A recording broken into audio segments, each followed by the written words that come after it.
Hello everyone, আসসালামু আলাইকুম। Welcome to my new blog. আজকে আমি আপনাদের সাথে পোয়া পিঠা রেসিপি শেয়ার করব, যেটা আমার ইয়াসিন খেতে চেয়েছে। ইয়াসিন, তুমি পোয়া পিঠা পছন্দ করো? ঠিক আছে, চলো আমরা পোয়া পিঠা বানাই।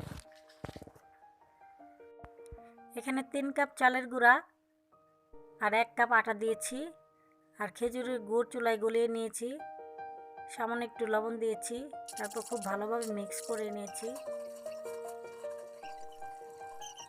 তারপর খুব সুন্দরভাবে ভেজেছি, একদম সবগুলো পিঠাই খুব ভালোভাবে ফুলেছে।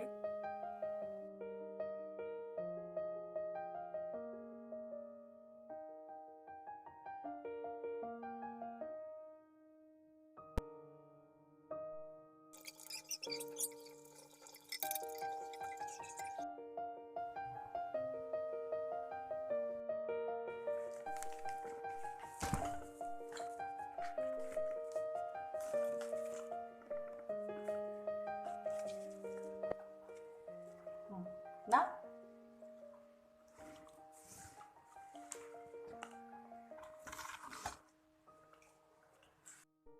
তো আজকের মতো ভিডিওটা এই পর্যন্তই।